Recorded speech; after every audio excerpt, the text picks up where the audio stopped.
সমস্ত বাধাগুলো দূর করে দিয়ে ব্যবসায়িক অবস্থা আবার স্বাভাবিক করে দিতে পারে। এরপরে হয়তো আপনার শরীরের মধ্যে রোগ লেগে আছে, ক্যান্সার হয়ে আছে, ডায়াবেটিস হয়ে আছে, ভালো খাবার খাইতে পারেন না, কোটি কোটি টাকার মানুষ আপনি, আপনার হাত দিয়ে কোটি কোটি টাকা লাড়েন কিন্তু দুইটা রুটি ছাড়া কিছু খাইতে পারেন না, বেচারা বড় অসহায়। আপনার চোখের সামনে আপনার টাকা খরচ করে কর্মচারীরা মুরগির রোস্ট খায়, গরুর গোশত খায়, আপনি মালিক হইয়া শুধু চাইয়া দেখেন, খাইতে পারেন না। এইরকম লোক সমাজের মধ্যে আছে না নাই? একটু আওয়াজ করে বলেন, আছে না নাই? বালা মুসিবতের মধ্যে, রোগের মধ্যে নিবেদিত হয়ে আছেন, কিছু টাকা দান করে দেন, আল্লাহকে দেখে দেখে বলো, আল্লাহ দুনিয়ার মধ্যে সমস্ত ডাক্তার দেখায়া শেষ করেছি গো আল্লাহ, তুমি মানুষকে রোগ দাও, তুমি ভালো করো, তোমার কোরআনের মাদ্রাসায় কিছু টাকা দান করলাম, তোমার পয়গম্বর জবানে বলেছেন দান করলে নাকি বিপদ আপদ দূর হয়, আমি তো অসুস্থতার মধ্যে রয়েছি, আল্লাহ তুমি আমার দানটা কবুল করে নাও, আমার বিপদ গুলো তুমি দূর করে দাও। আমার মুসলমান ভাইরা, হইতে পারে আজকে আপনার এই দানের উসিলা করে আল্লাহ তাআলা আপনার বিপদ আপদ দূর করে আবার স্বাভাবিক জীবন আপনাকে ফিরাইয়া দিতে পারে। পয়গম্বর হাদিস শরীফের মধ্যে বলে, ও আমার উম্মতের দল, দুনিয়ার মধ্যে যারা দান খয়রাত করে এদের আখিরাতে তো পুরস্কার আছে 100%, কোনো সন্দেহ নাই, এটা তো আছে, কিন্তু দুনিয়ার মধ্যে তারা থাকা অবস্থায় আল্লাহ তাআলা তাদেরকে 10 গুণ বাড়ায়া দিবে। জোরে গণ সুবহানাল্লাহ। 700 গুণ পর্যন্ত কোরআনের মধ্যে বলা হয়েছে, সর্বনিম্ন 10 গুণ পর্যন্ত আল্লাহ দুনিয়ার মধ্যে বাড়ায়া দিবে। তার মানে আপনি যদি একটা টাকা ইখলাসের সাথে আল্লাহর রাস্তায় দান করেন, আল্লাহ তাআলা আপনাকে 10 টাকা এই দুনিয়ার মধ্যে দিয়ে দিবেন। কথা বলেন ঠিক কিনা? একটা ছোট্ট ঘটনা বলি, তাহলে বিষয়টা বুঝতে পারবেন। নবীজির কলিজার টুকরা ফাতিমা রাদিয়াল্লাহু তাআলা আনহা অসুস্থ হয়েছেন, মুখের মধ্যে রুচি নাই।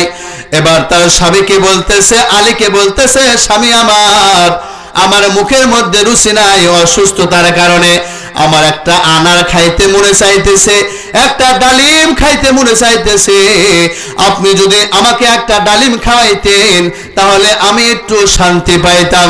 এদিকে হযরত আলী তো গরিব মানুষ, কাছে কোনো টাকা নাই, কোথায় থেকে আপেল তার জন্য ডালিম কিনে নিয়ে আসবে।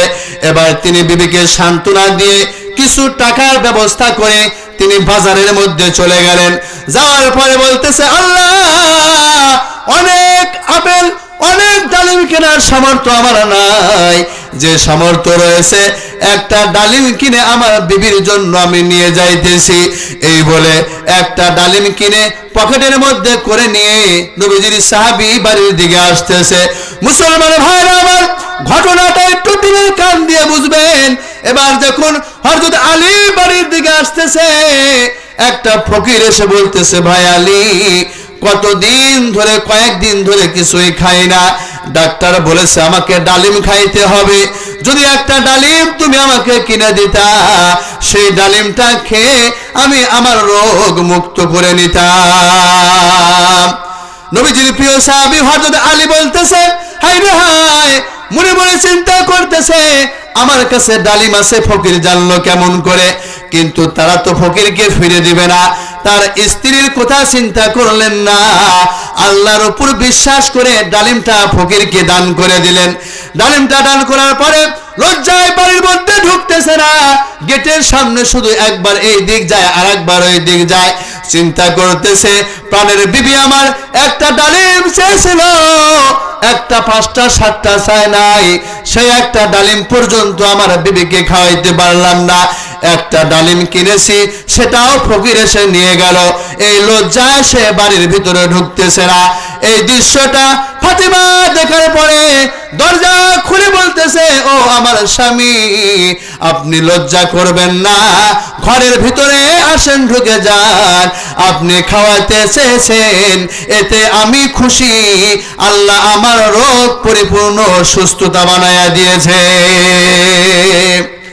আমার মুসলমান ভাই, হযরত ফাতিমা যখন তার স্বামীকে নিয়ে ঘরের মধ্যে ঢুকে স্বামীকে সান্ত্বনা দিতেছে, 2-1 মিনিট পার হইতে না হইতেই দরজার মধ্যে নক মেরেছে। নবীজির সাহাবী হযরত জাবের রাদিয়াল্লাহু তাআলা আনহু এসে বলতেছে, ভাই আলী, তাড়াতাড়ি দরজা খোলো, আল্লাহর পয়গম্বর তোমাকে কিছু হাদিয়া পাঠিয়েছে। এবার নবীজির সাহাবী দরজা খুলে দেখেন হযরত জাবের রাদিয়াল্লাহু তাআলা আনহু এক ঝাঁকা ডালিম নবীজির সাহাবী হযরত আলীর জন্য হাদিয়া পাঠিয়েছে। মুসলমান ভাইরা আমার, হযরত আলী ডালিমগুলো নিলেন আর একের পরে এক গণনা করা শুরু করে দিলেন। লক্ষ্য করে দেখে 9টা ডালিম। তিনি বলতেছে, ভাই জাবের, এই ডালিমটা হয়তো পয়গম্বর আমাকে দেয় নাই। তিনি বলতেছে, তুমি কেমন করে বুঝলা এই ডালিমটা পয়গম্বর তোমাকে দেয় নাই? বলতেছে, আল্লাহর পয়গম্বর বলেছেন 1 টাকা দান করলে আল্লাহ তাআলা দুনিয়ার মধ্যেই তাকে 10 গুণ বাড়ায়া দিবে। আমি একটা ডালিম দান করেছি, বিনিময়ে আল্লাহ আমাকে তো 10টা ডালিম দেওয়ার কথা ছিল, কিন্তু এখানে তো আমি 9টা ডালিম দেখতে পাচ্ছি। এদিকে হযরত জাবের রাদিয়াল্লাহু তাআলা আনহু আল্লাহর পয়গম্বর যখন 10টা ডালিম দিয়েছিলেন, জাবের চিন্তা করলেন, কি ব্যাপার, আল্লাহর পয়গম্বর হযরত আলীকে কেন 10টাই ডালিম দিলেন? তিনি বিষয়টা বুঝতে পারলেন না। এই জন্য এই তথ্যটা বের করার জন্য ওই 10টা ডালিম থেকে একটা ডালিম তিনি নিজের পকেটের মধ্যে রেখে দিয়েছেন। এবার হযরত আলী যখন পুরা ঘটনা হযরত জাবেরকে শুনাইলেন, এবার জাবের বলতেছে, ভাই আলী, আল্লাহর পয়গম্বর তোমাকে 10টাই দিয়েছে, কিন্তু আমি বিষয়টা জানার জন্য একটা ডালিম আমার কাছে রেখে দিয়েছিলাম। পকেট থেকে বের করে 10টা ডালিম পুড়িয়ে দিলেন। আর আল্লাহর পয়গম্বরের সাহাবী হযরত আলীকে বললেন, আলী ভাই, তুমি ঠিকই শুনেছো, আল্লাহর পয়গম্বর ঠিক বলেছে, দুনিয়ার মধ্যে যারা 1টা টাকা খালেস নিয়তে দান করবে, আল্লাহ তাআলা সর্বোচ্চ 700 গুণ পর্যন্ত বাড়ায়া দিবে।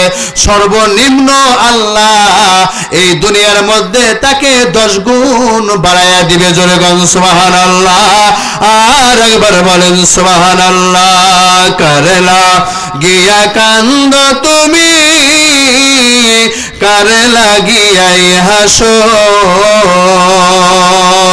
যে তোমার করল সৃজন তারেই ভুলে গেছো, কারলা গিয়া কান্দ মানুষ, কার লাগিয়াই হাসো।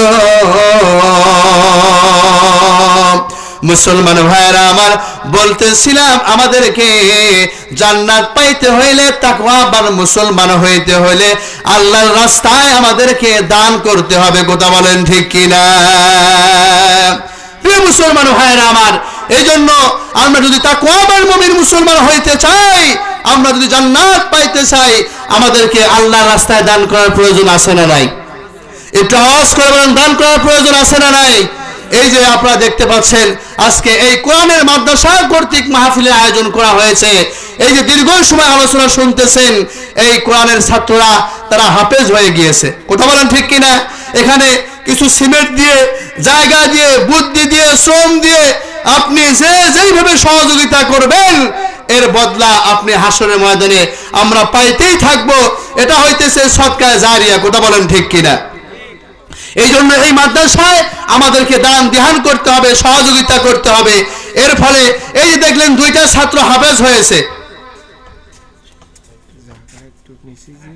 10 লক্ষ টাকা দিয়ে আর নির্মাণ কাজ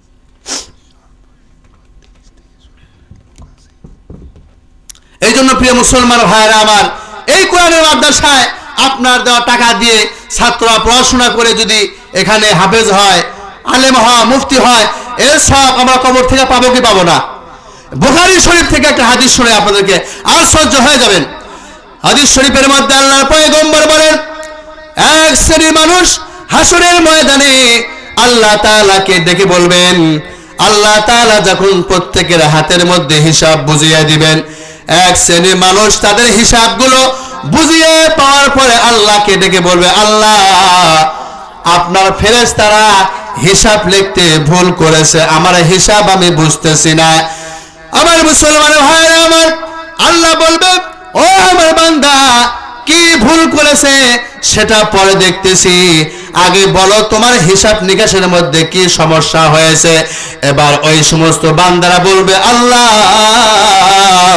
দুনিয়ার মধ্যে তো আমি রিক্সা চালায়া জীবন যাপন করতাম, দুনিয়ার মধ্যে আমি তো গরিব মানুষ ছিলাম, আমার টাকা পয়সা তেমন বেশি ছিল না আল্লাহ, কিন্তু আজকে তো দেখতেছি আমার আমল নামার মধ্যে হজ করা সব আমার আমল নামার মধ্যে দেখা যায়। মুসলমান ভাইরা আমার, আল্লাহ তাআলা বলবেন, ও বান্দা তুমি হজ করো নাই ঠিক আছে, কিন্তু আল্লাহ আমার পয়গম্বরকে তোমাদেরকে শোনায় নাই, ফজর নামাজ জামাতের সঙ্গে পড়ার পরে সূর্য উদয় হওয়া পর্যন্ত মসজিদে অবস্থান করবে, এরপরে সূর্য উদয় হওয়ার পরে যারা 2 রাকাত 4 রাকাত 30 রাকাতের নামাজ আদায় করবে, আমি আল্লাহ তাদের আমল নামায় হজ করা সব লিখে দিব। জোরে বল সুবহানাল্লাহ। তোমরা গরিব ছিলা তো কি হয়েছে, কিন্তু ফজরের নামাজ জামাতের সাথে আদায় করেছিলা, আর তোমরা ইশাকের নামাজগুলো আদায় করেছিলা, যার কারণে তোমরা সশরীরে মক্কা মদিনায় গিয়ে হজ করতে পারো নাই। তারপরও আমি আল্লাহ তাআলা তোমাদের আমল নামায় হজ করা সব দিয়েছি। আর এক শ্রেণীর মানুষ বলবে, আল্লাহ দুনিয়ার মধ্যে আমি মূর্খ মানুষ ছিলাম, কিন্তু আজকে তো দেখতেছি আমার আমল নামার মধ্যে কোরআন খতম দেওয়ার সব দেখা যায়, আমি তো আলিফ বা তাসা কিছুই জানতাম না, আজকে কোরআন খতমের সব কোথায় থেকে আসলো?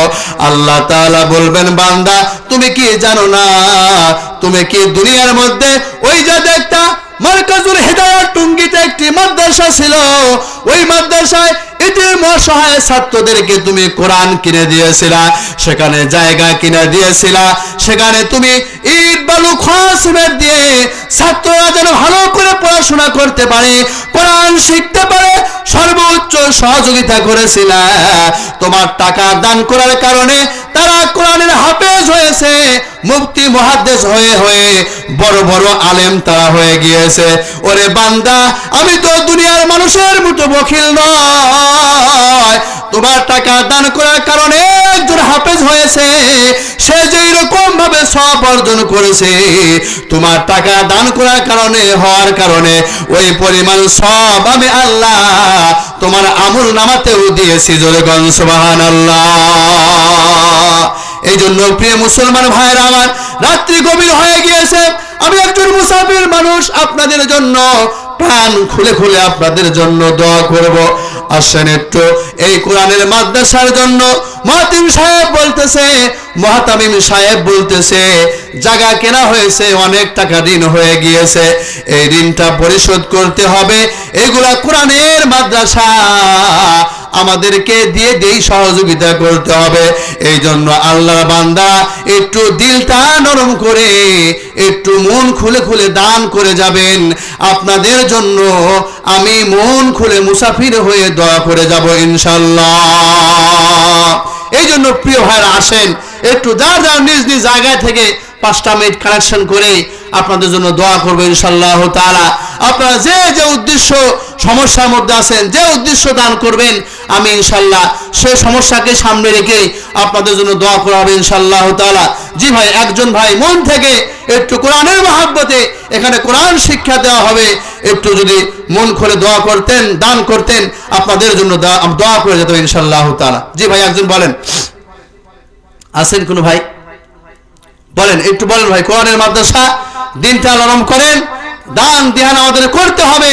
আল্লাহ তাআলা বলতেছেন, বান্দা ইন্নাল্লাহা আশতারা মিনাল মুমিনিনা আনফুসাহুম ওয়া আমওয়ালাহুম বিআন্না লাহুমুল জান্নাহ, তোমাদের জীবন আর মালের বিনিময়ে এই জান্নাত আমি তোমাদের কাছে বিক্রি করেছি। জোরে বলেন সুবহানাল্লাহ।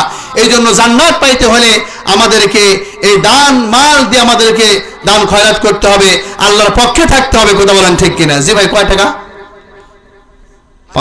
500 টাকা লেখেন।